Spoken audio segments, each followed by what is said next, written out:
അപ്പത്തിന് പല സ്ഥലങ്ങളിലും പല പേരാ പറയുന്നത്. വട്ടയപ്പം എന്ന് പറയും, കിണ്ണത്തപ്പം എന്ന് പറയും. എന്തായാലും ഇത് പഞ്ചസാര കൊണ്ടാണ് മിക്കവാറും എല്ലാവരും ഉണ്ടാക്കുന്നത്. ശർക്കര വെച്ചൊന്ന് ഉണ്ടാക്കി നോക്കിയിട്ടുണ്ടോ? അതാണ് ടേസ്റ്റ്. ഒരു കപ്പ് പച്ചരി വെള്ളത്തിൽ കുതിർത്ത് വെച്ച് നന്നായിട്ടൊന്ന് കഴുകി എടുത്തിട്ട് വന്നിട്ടുണ്ട്. അത് മധുരത്തിന് ആവശ്യമായ ശർക്കര, ഞാൻ ഒരു കപ്പ് അരിക്ക് അരക്കപ്പ് ശർക്കര ഇട്ടിട്ടുണ്ട്. നമുക്ക് എത്ര മധുരം വേണോ അത്ര ഇടാം. പിന്നെ ഒരു അരക്കപ്പ് തേങ്ങ, അതായത് ഒരു അരമുറി തേങ്ങ തിരുവിയത് എടുത്തിട്ടുണ്ട്. ഒരു ചെറിയ കപ്പിന് ഒരു കപ്പ് ചോറും കൂടി ഇട്ട് നന്നായിട്ട് ആ പൊട്ടിച്ച തേങ്ങയുടെ വെള്ളം ഒഴിച്ച് നന്നായിട്ട് ഇഡ്ലി മാവിൻ്റെ പരുവത്തിൽ ഇതുപോലെ ഒന്ന് അരച്ചെടുത്തിട്ട് വന്നിട്ടുണ്ട്.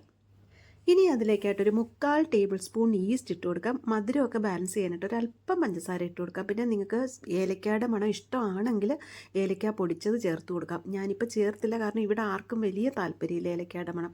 പിന്നെ ഒരു കാര്യം, നിങ്ങൾക്ക് നട്ട്സൊക്കെ ഇടണം എന്നുണ്ടെങ്കിൽ നട്ട്സും കിസ്മിസും ഒക്കെ നെയ്യിൽ വറുത്ത് ഈ സമയത്ത് മാവിലോട്ട് ആഡ് ചെയ്ത് കൊടുക്കാം.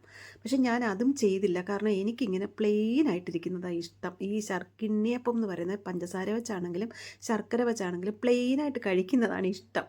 അതുകൊണ്ട് ഞാൻ ഇട്ടില്ല. നിങ്ങൾക്ക് വേണമെങ്കിൽ അത് ഇട്ട് കൊടുക്കാം, ഇട്ടില്ലെങ്കിലും നല്ല ടേസ്റ്റാണ്. ഇനി ഒരു വട്ട ഷേപ്പിലുള്ള ഒരു പാത്രത്തിലോ ഞാനിപ്പോൾ കേക്ക് ട്രേ ആണ് എടുത്തത് കേട്ടോ. ഒരു എണ്ണ തടവി കൊടുത്തതിന് ശേഷം മാവ് ഒഴിച്ച് കൊടുത്ത് ഒരു 20 to 25 മിനിറ്റ് വരെ ഒന്ന് ആവി കയറ്റി ഇഡ്ഡലി കുക്കറിലോ ഏതെങ്കിലും ഒരു പാത്രത്തിൽ വെച്ച് ഒന്ന് ആവി കയറ്റി എടുത്ത് കഴിയുമ്പോഴത്തേക്ക് നല്ല സോഫ്റ്റായിട്ടുള്ള കിണ്ണത്തപ്പം റെഡിയാണ് കേട്ടോ. കണ്ടില്ലേ, നല്ല സോഫ്റ്റാണ്. കുട്ടികൾക്കൊക്കെ കൊടുത്താൽ നന്നായിട്ട് ഇഷ്ടപ്പെടും. ഇത് ഞാൻ ഉണ്ടാക്കിയിട്ട് പിറ്റേ ദിവസം എടുത്തപ്പോൾ പിറ്റേ ദിവസം അതിനേക്കാളും സോഫ്റ്റായിരുന്നു. നല്ല ടേസ്റ്റുള്ള ഒരു പലഹാരമാണ് കേട്ടോ. അപ്പം നിങ്ങൾ ഉണ്ടാക്കി നോക്കിയിട്ട് കമൻറ്റൊക്കെ അറിയിക്കണേ. ചാനൽ സബ്സ്ക്രൈബ് ചെയ്തിട്ടില്ലാത്തവരാണെങ്കിൽ ഒന്ന് സബ്സ്ക്രൈബ് ചെയ്ത് സപ്പോർട്ട് ചെയ്യാൻ മറന്നു പോവല്ലേ. അപ്പം വീണ്ടും നല്ലൊരു വീഡിയോ ആയിട്ട് വരാം. Have a good day. By.